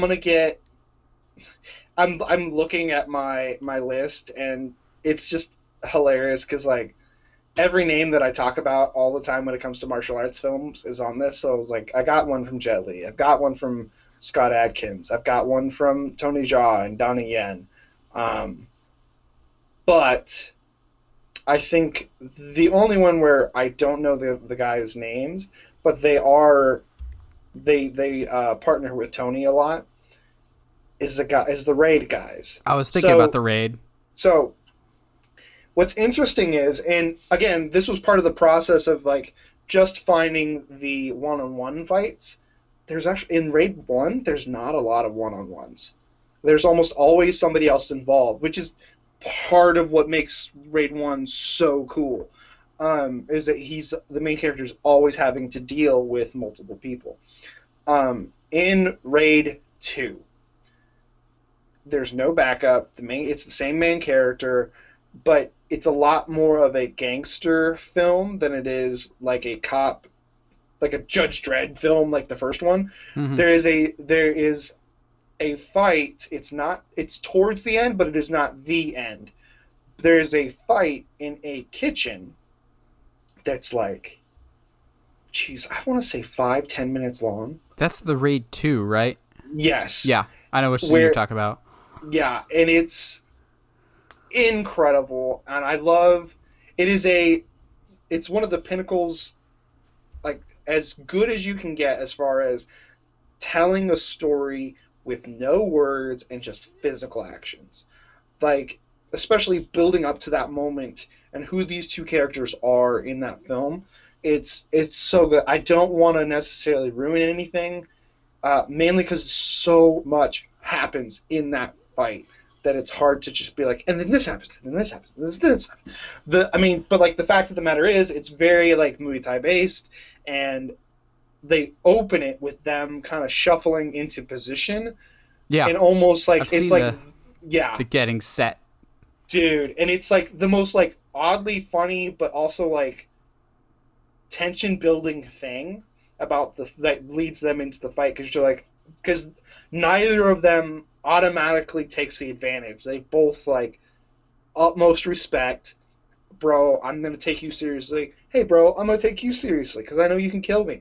Um, and they just go at it, and it's the perfect melding of the the Jason Statham, the Jet Li, the Jackie Chan style of, and even Tony Jaa of just using the environment, but all and like everything's like almost full contact. And I don't know if you know this, but Tony Jaa is notorious for all of the film fights are basically full contact. And he thought that that's actually how you film action movies. And it's just like they're in Thailand trying to create this stuff on their own, so they have no idea. But like nobody's really getting hurt, but like they're legit doing everything, and so it's terrifying, but like really cool at the same time. And on the flip side, I'll talk about one that Josh might be mad is on here, but it's a movie that I guarantee 90% of our audience have seen because it's like required viewing after a certain point just because like it's one of the most iconic movies of all time. Marriage. Marriage is what brings us together today. Princess Bride. So you got a couple different one-on-one face-offs that you can go with. You can go Wesley versus I was about to say Wesley versus the Iron Giant. Wesley versus Andre the Iron Giant. How did you never use that name, Vince? That's a Wesley the Iron Giant. Andre the Iron Giant. We'll go with that. Wow, this is you're doing great here, buddy. Or you can go with him against what's his face from the Haunted Mansion movie. Never getting a wager with the Sicilian when death is on the line. But no, when we come to one-on-one fights, we've got to go with Wesley / Dread Pirate Roberts versus Inigo Montoya. Yes. When he climbs up the mountain, he's climbing up the mountain, and he's just like, why would I be? Hold on. Why would I be mad that this is on your list? I don't know. I don't know. I do know you pretty well, but I don't know if you're like if you're gonna be mad about me putting on like, essentially a comedy on the list. Okay. I'll let you do your thing, and then I will explain. I'll explain my thoughts on it too, because it's a great fight. It just starts off on the right foot for me of he's climbing up the mountain and Montoya's just like, are you going to take long? I'm climbing up the side of a mountain. What do you think? Would you like my help? I guess. All right, I'll lower the rope down for you. All right. Thank you for helping me up the rock, I guess. Do you need a few minutes before we fight to the death? Sure. You're very courteous. Thank you. It's like they just start doing the sword fighting, but not only that, they go way hard on the sword fighting for a romantic movie. Like the sword fighting in Princess Bride is really freaking good. Like good footwork, good swordsmanship, and then halfway through, I have a secret to tell you. I'm not left-handed. Neither am I. Like the stunt choreography on that is so good and it's so crisp. Like, it far exceeds what it should be. Like, I'm not saying Princess Bride is a bad movie. It's a fantastic movie. But you don't think great stunt choreography and great fight choreography for Princess Bride. But the footwork is excellent. The scene itself is fantastic. It's such a different type of fight, but it fits Princess Bride's tone so well. Yeah, it's here's the thing, man. It's just how do I say this? If you're gonna look for movies that show great fencing technique and great use of environment and great character development, come on. You can't think of anything better, man. No, you really can't. You just like it's so good, and I think what was it? Growing up, there was a fencing club at the school that I went to, Yeah, homeschooling is like that sometimes. I mean, I would have joined, but I didn't get the point. I got something else to do. That's not my worst. I've had much No, stupider. yeah. It's fine. But no, yeah, it's just like so perfect, and like I've seen videos of like swordsmen, like legit guys who like do this for a living, like watch that clip and be like, yeah, like it's all pretty legit. Some of it's just more for theater, but like, because you wouldn't Flippy like, flippies. yeah, you wouldn't like reveal that, aha, I'm not left-handed. Ahaha, you just do it in the middle of the fight, and it would catch you, just to use that as to catch the other person off guard. You wouldn't talk about it, but like he was like, yeah, like the footwork's pretty great. I love that they know that what each form is, blah blah blah. And I was like, yeah, so it's a solid like good time. It's also, I'd probably say, the most respectful fight, like on our Yes. list of just like a, hey, I really don't want to kill you. Thanks. I really don't want to die. Just like the banter, but also just like it's two combatants that clearly don't hate each other and are just having so much fun of just like, hey, I've trained my whole life for a competitor like you. I like you. It's a shame I have to kill you. It's a shame you Yeah. think you have to. Like, it's just so much Yeah. fun. And it's like the highlight of the movie for me. And it's already a great movie. So let's talk about fun. Okay. Uh-oh. So there's not a lot of fun in Jet Li's The One. I knew the one had to be here somewhere. The one had to be here somewhere, didn't it? Yes. And of course, there's a lot of multi-man fights, especially if you're going to be like the quote-unquote final fight, which is bad Jet Li on top of a pyramid fighting everybody. But Where is some weird music playing in the background? yeah. But to me, and I still think like the technology involved to make it happen, the amount of foresight for the two fighting styles to clash, it just makes it, to me, a really, really, really interesting fight. For those that don't know, Jet Li's The One is about a guy that is hopping from dimension to dimension, killing himself to make himself more powerful. It's really stupid, but it's super interesting at the same time. So the final confrontation in the film is Jet Li versus Jet Li, and so they can't have Jet Li be both parts in the same scene, so they do facial replacements and stuff. So, but it's still, it holds up even to this day. You can't really, like, unless you know it's there, you can't tell. At least like I couldn't when last time I watched it when I was like 18. But I recently rewatched just that fight, and it holds up. It's just interesting to watch. Like you said, two people who, for the most part, have a certain level of respect for each other, go at it. And like to me, the most interesting thing about the fight is that you have two people with completely different styles, with bad Jet Li who only fights in a straight line, and good Jet Li who fights in a circle, and like it's just super interesting to watch that dynamic. Just throw in any of those like classics like Jet Li, Tony Jaa, Jackie Chan, and you're bound to have some fantastic choreography. One that doesn't have the best choreography, and it's also very cheesy and over the top, but it's probably one of the most iconic. Like when you think one-on-one fights, you've got to go Rocky IV with Rocky versus Drago. Like, it's not a little over the top. It's ridiculously over the top. The man single-handedly stops the Cold War by beating the crap out of a blonde man that was on steroids. But it just personifies the Rocky movies to a T.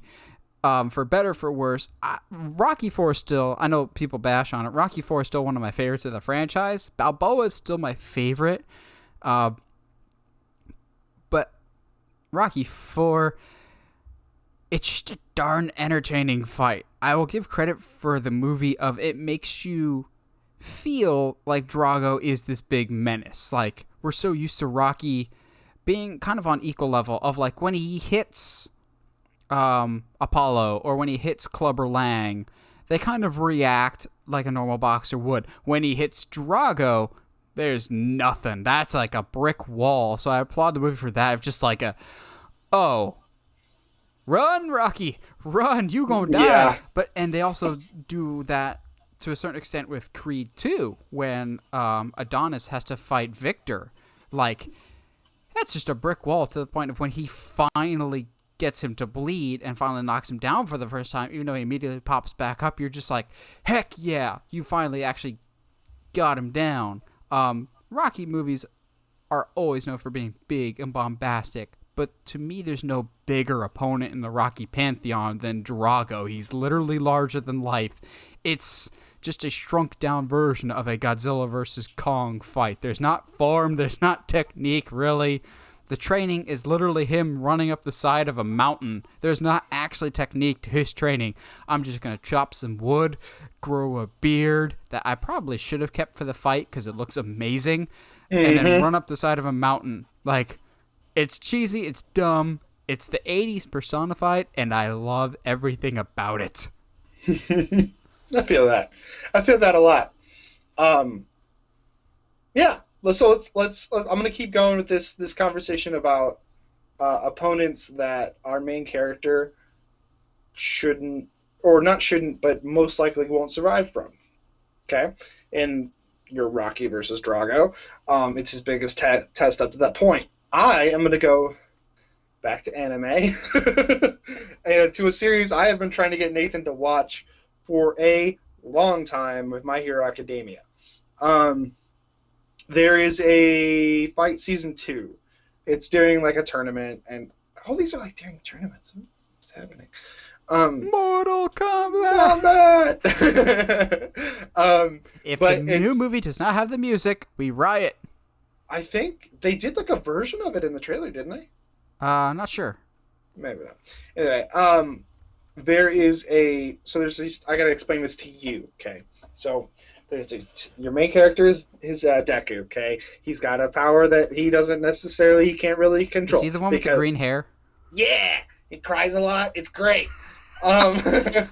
To be fair, I give him a lot of crap, but he cries because he's so thankful because he's one of like the bottom 10% of the country of the population that isn't born with a power, and then he's given one because someone respects his heart and his spirit so much.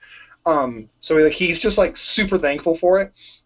Anyway, and Shoto is one of those. He's like a legacy guy. Like his dad is like the number 2 hero in the country, and like he's like fire and ice, but he never uses the fire because of his bad relationship with his father, and his father's all fire. Blah blah blah. So he's Kaiba. Like, yeah, basically. So he like going into the fight, everyone's like, bro, Deku is about to get his butt handed to him because Shoto he just like casually creates whole glaciers. Like he's like super powerful, and like Deku manages to get, by the end of the fight, manages to make him have to use the fire side of him that he doesn't use, and it's just it's such a good like build of a fight to the moment. I mean, I'll ruin it for you a little bit. Deku still loses, but like he pushes. It starts the narrative in the show that Deku is going to push everybody around him to be way better than they ever thought they could be, because of the fact that he won't stop. It's just it's such a cool moment. He Shoto, like the animation is like at its top tier. He like combines super heat with super cold, and it causes like this chemical reaction, and it's just so cool, so pretty. Anyway.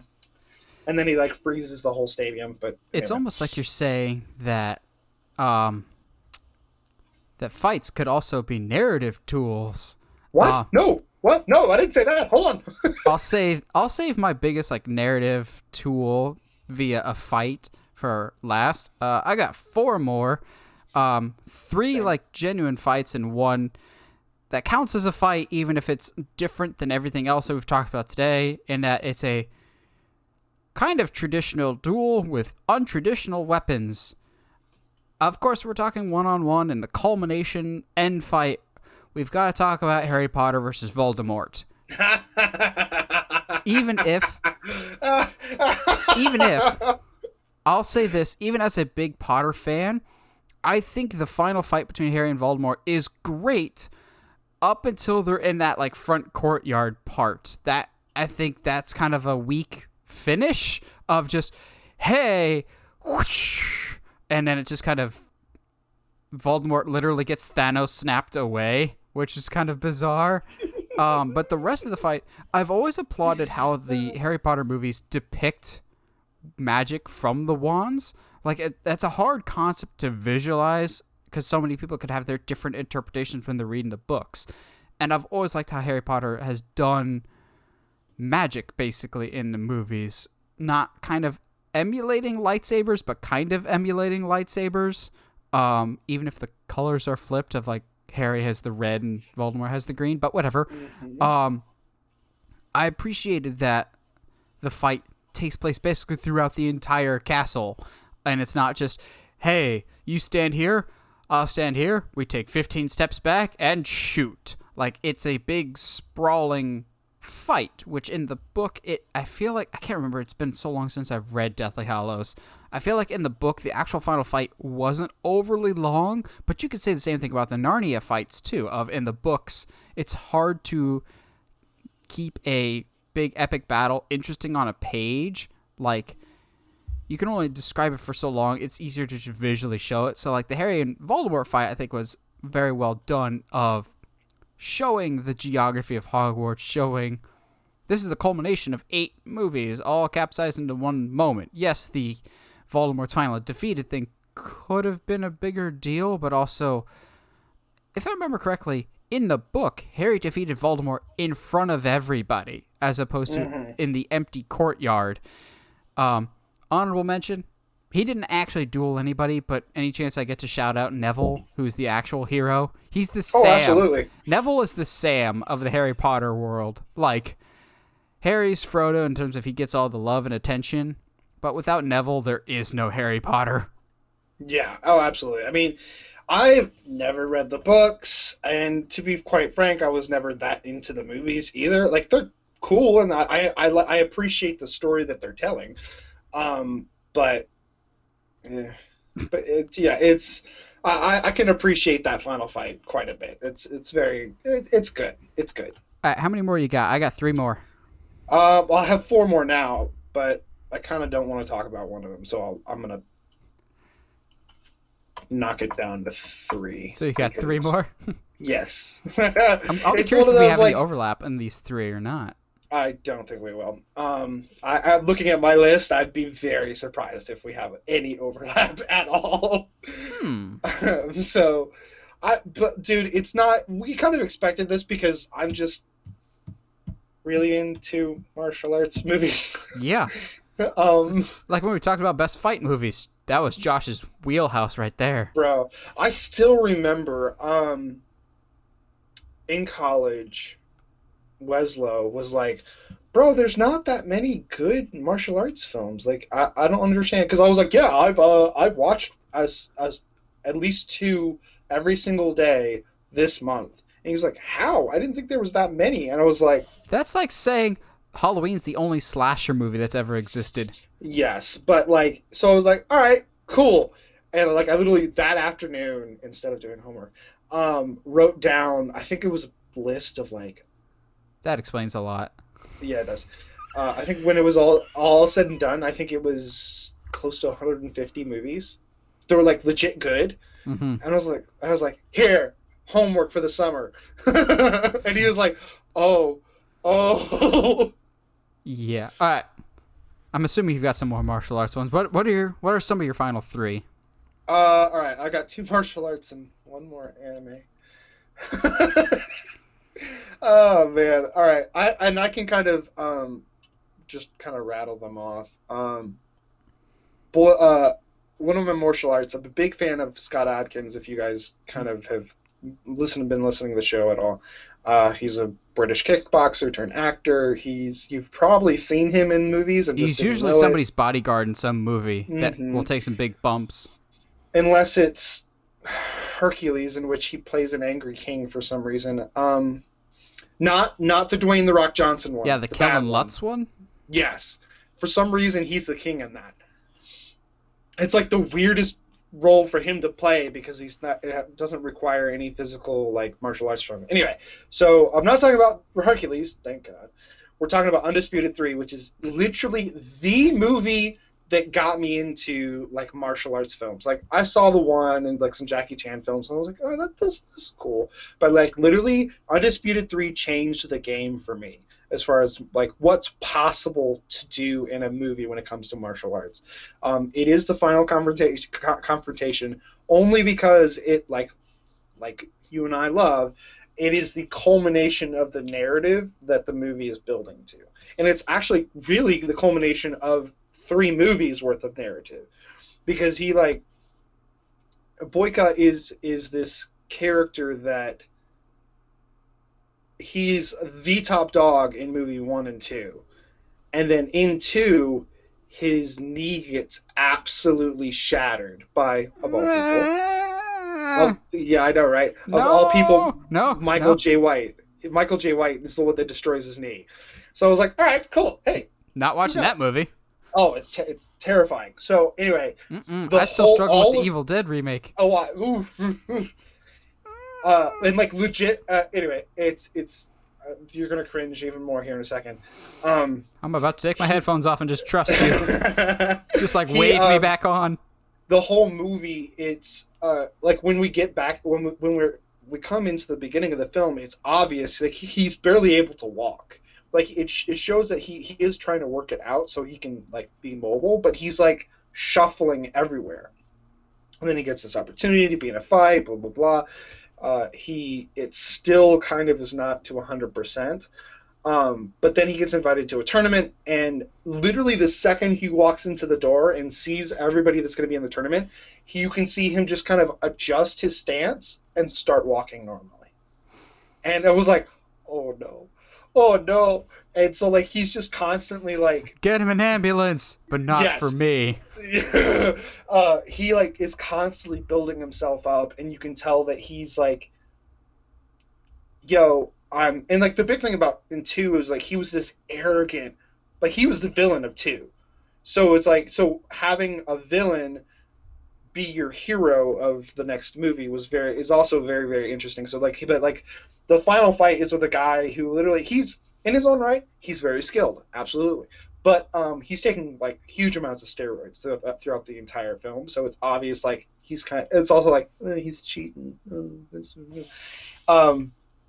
And then he bruises, like this whole time, Boyka doesn't have anything on his knee, so there's nothing protecting it. And so the guy just keeps kicking it or whatever, and he ends up having to roll out of the ring, and they're like counting him out, and he looks at a mop, and he's like, all right, screw it.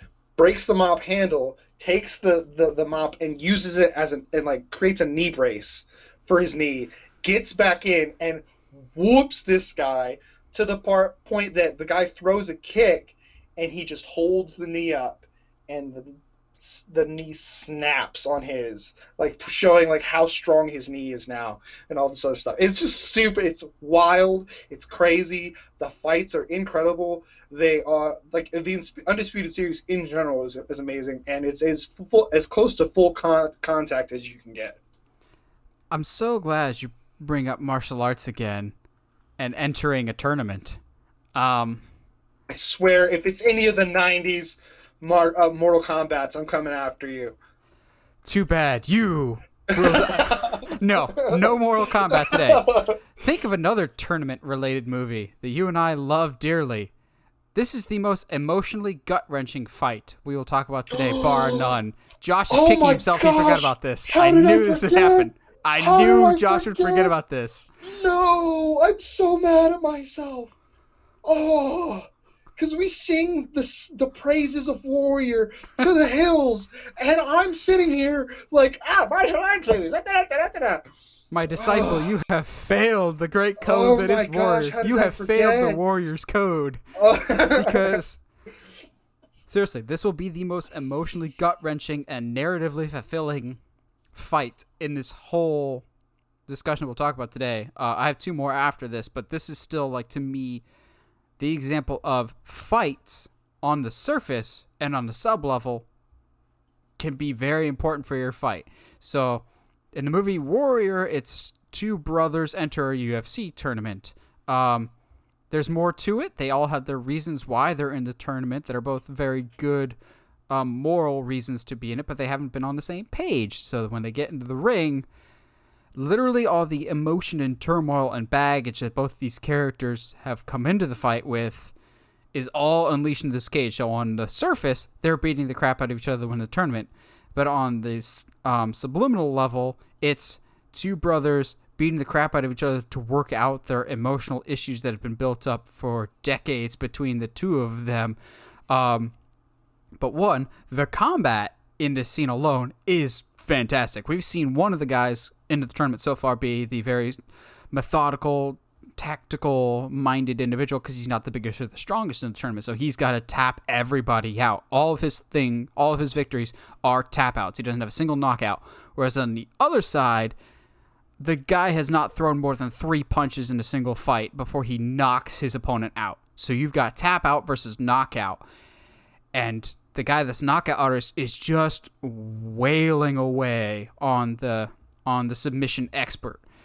But we get to the second to last round, and the brother that's the tap-out artist, the older brother, the one that's supposed to always be there and love the younger brother and protect him, but left the younger brother, gets him in a submission, which normally in a fight, if you're in a submission you can't escape, you tap out. But the stakes are so high for the younger brother that he knows he can't quit and abandon his reasoning for why he's in the tournament. He lets his older brother basically pop his shoulder out. And it's disgusting. The noise that is just, because you know it's coming. Like, he keeps hitting him in the head, and eventually the older brother's like, all right, if you're not going to tap, I'm going to do it, and just puts all of his weight on his shoulder. And the round ends, and they go back to the corner, and it's just like, dude, you have to give up. You only have one arm left. And younger brother, played by Tom Hardy, is just, he's crying, one, from the pain, but two, bawling his eyes out because he knows, I'm screwed. Like, I'm basically having to fight with one arm now. And the older brother's just like, I got to call the fight because my brother's in pain and in trouble. But he's got his own reasons for why he can't quit either. So what follows is the 5th and final round of this tournament, in which case, if you have a dry eye getting out of this fight, you are dead inside. Because the older brother has to wail on his younger brother when he's weakened and down, and he's just beating the crap out of him. He gets him in a chokehold, and just, I love you, Tommy. I love you. Let go.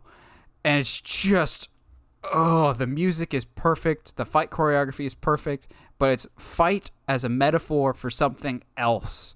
And it's so masterfully done. It's another reason why I'm so excited to see Joel Edgerton return as Owen Lars, because we had Warrior come out between the prequels and now.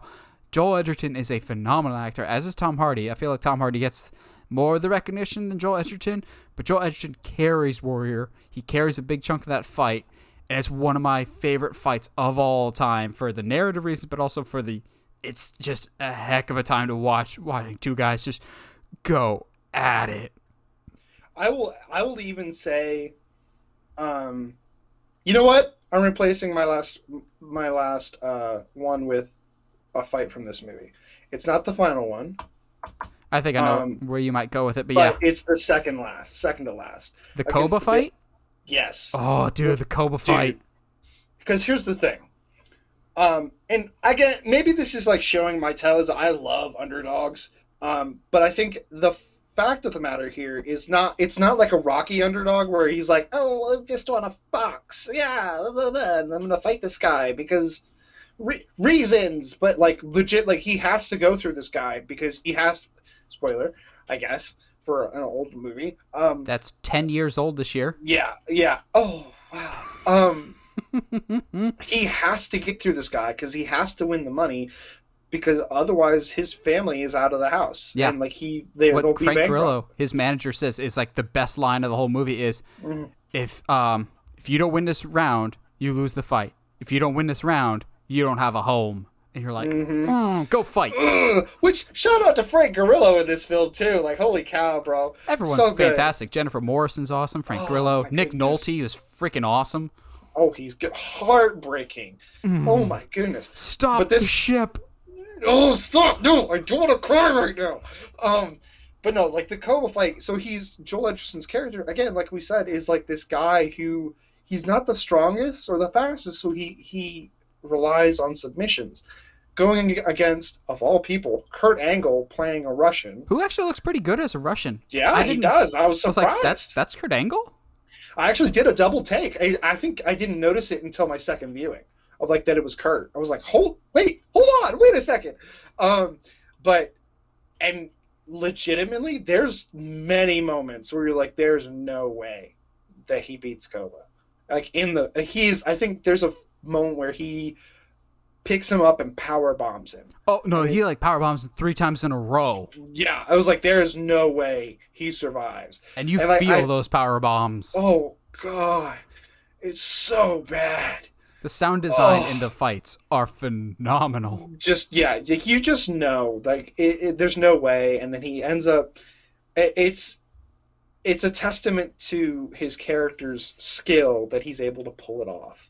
And it's like the perfect build into the final fight of like yes, we made it through Koba. We can make it. If we can make it through Koba, we can make it through anybody. Hey, you're gonna fight your brother next. Oh no! But it's a different type of fight. Like the Koba fight is like your stereotypical Rocky underdog. You're just like, yeah, we did it. I've seen Warrior once or twice a year, every single year. Oh, never mind. I've seen Warrior once or twice a year since it's come out, and every single time I still cheer when he beats Koba. Mm-hmm. But every time. That's your stereotypical Rocky celebration, but then when you get to hit the brother fight and the end, it's this whole other kind of, your mindset for the fight changes. This one, it's just like feel good, whereas this one's just like it's kind of like the ripping the Band-Aid off, like you know this is not going to end well for somebody, and this is going to not be pleasant, but you're just dragging this out. That first round or two where they're just going at it, you're like, unbridled rage. It's part of the reason why I was a little mad with Tom Hardy in Dark Knight Rises, because he was perfect for Bane. Because we're not going to talk about it at great length, but there's one fight in this tournament where Tom Hardy basically knocks a guy out in 2 punches and just storms out of the ring. The look in Tom Hardy's eyes still scares me to this day of, that is a possessed man that will destroy whatever crosses his path. That's like that. Those are the eyes of Bane, and those eyes did not come back for Dark Knight Rises, because Tom Hardy in Warrior is the scariest Tom Hardy we've ever seen. He's a wounded, dangerous animal that just needs a hug, but will also bite you if you're not careful. And it's a phenomenal performance all around. But that final fight, it just guts me every time in the best way. Yeah, the Tom Hardy in Warrior was the thing that made me want him as Wolverine. Like, when he storms out and, like, that look in his eye, I was like, just imagine that's him all the time with claws and unbreakable bones. Like, oh, no. Yeah, so I got 2 more, but they're kind of tied together. So what are your last ones? Knock yours out. I got 1 more, and it'll yeah. All right, I've got 2 Star Wars ones. One is style over substance. One is substance over style. So my style over substance is Anakin versus Obi-Wan in Revenge of the Sith.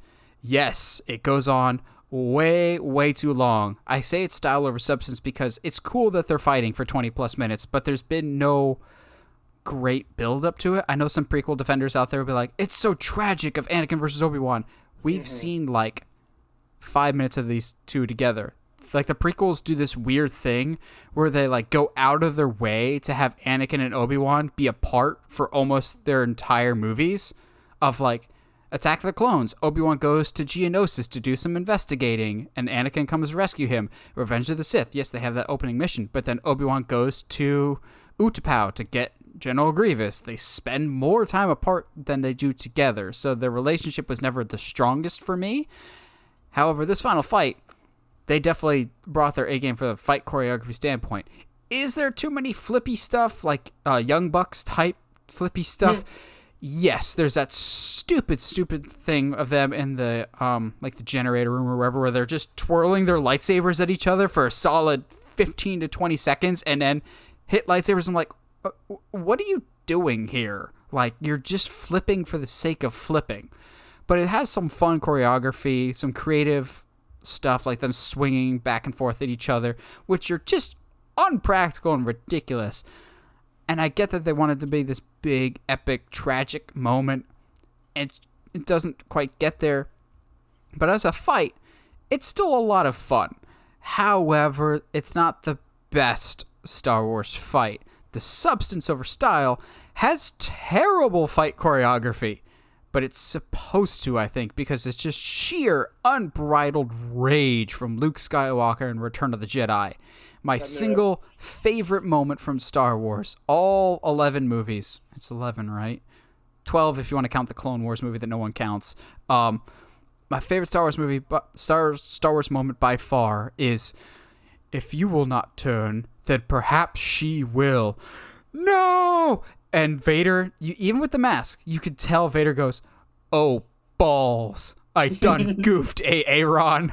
And Luke, there's no choreography, there's no gracefulness to it all. It's just sheer unbridled rage. And for the first time ever, I'm just now realizing as I'm talking about this, almost all of Luke and Vader's interactions from a fighting standpoint up to this point has been Luke retreating from Vader.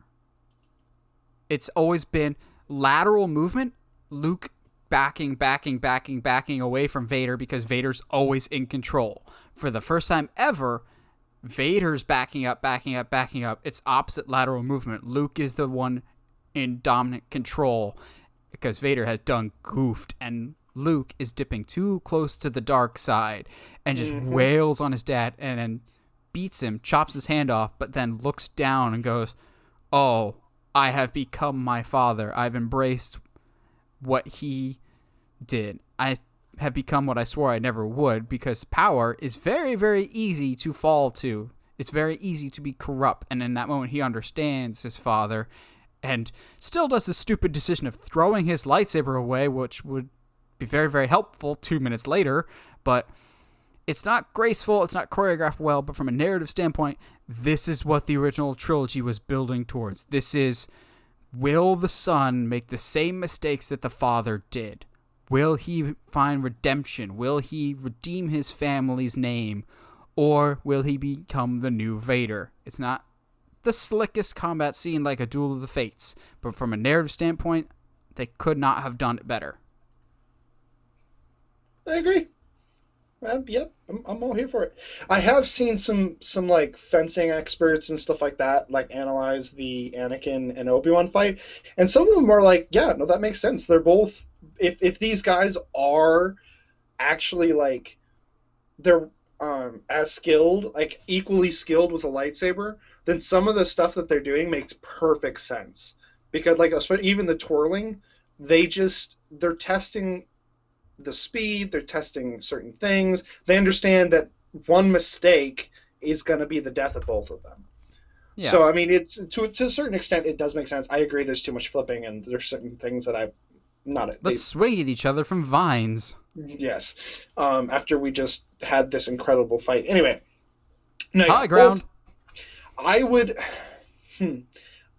argue that I can't pinpoint it, but some of the Rey versus Kylo stuff, it to me goes into that Luke Vader territory just a little bit. Force Awakens, I think, is still their best fight. Yes. When Rey almost goes to the dark side. And it's one of those, like, it's less about the choreography and more about the story that they're telling. Just the sheer brutality of everything. So, I'm going to do my last one. This is a fight in an anime that that has won the awards, like, I think almost 2 years running. It's considered one of the best anime fights in all of anime, which is, if that doesn't sound like much, you're wrong. It's like we're basically looking at, like, that's like saying you're the best comic book movie. Yeah, exactly. You're looking at like a catalog of over 1,000 shows and being like, Oh, "Yep, yeah. this one's the best." Um, season four, it's of My Hero Academia. It's Deku versus Overhaul. Um, I'm gonna drop a few little spoilers just because I think in order to fully explain how hard this fight goes, you kind of have to explain some things without seeing it. Overhaul is a character that can disintegrate and put his body back together at will in whatever shape or form he wants. Um, so obviously he can grow wings. He can do all this stuff. He does whatever he wants with his body. He can basically overhaul his body at any moment. Deku, at this point, he has a lot more control over his power, but he still can't go 100% because if he does, it legit will tear his body apart. Because his body didn't grow up with the power, it doesn't have the capacity to hold it at 100%. This is until he meets a girl. Of course. Hold on. This little girl who has the ability to reverse. It's not reverse. It's like reverse time almost, but like not like all of existence in time, but like when she touches a person, that physical matter goes to like turns back in time. It's hard to explain. It's very, very, very interesting and like what you could possibly do with it. But anyway, so the whole thing is Overhaul's been using her blood to create a virus that basically takes somebody's powers away. So the whole fight is basically Deku going, well, if I can't save this little girl, then I don't deserve to be a hero. And literally goes toe to toe with Overhaul because of it. And he's like, but like to a certain point, he's like, I can't do this though, because I can't go out 100%. And then they find out that she can reverse any damage that he does to his body. So he legit takes her, straps her on his back, and then just goes at it with Overhaul at 100% for the first time in the entire show. And it literally, like, to the point where he can jump off of air because he's that strong. And it's just like it's so cool, and it's up there for me with and the only reason the moment from the movie Heroes Rising is not on here is because Heroes Rising is like a three-way fight, so it doesn't count for the one-on-one. But those specific rules coming I back know, bite you. but genuinely, and again, I know it's anime, but like this show has hit so hard emotionally, storytelling wise, and is doing stuff, to me anyway, with the superhero genre that American cinema just isn't. They're not willing to have a conversation about. Shocker! I know, right? Someone tries something different than us that actually goes very, very well. Well, what are some of your favorite one-on-one fights? Let's narrow it down to that. One-on-one fights. Like best movie fights or even TV fights. Let us know in the comments below. We always like hearing from you guys. And as always, if you like what you hear and you want to hear more, subscribe to whatever audio platform you're listening to us on, whether it's iTunes, Spotify, Google Podcasts, or YouTube. And if you haven't already, subscribe to us on YouTube at Uncharted Media. And as always, stay sharp, movie guys and gals.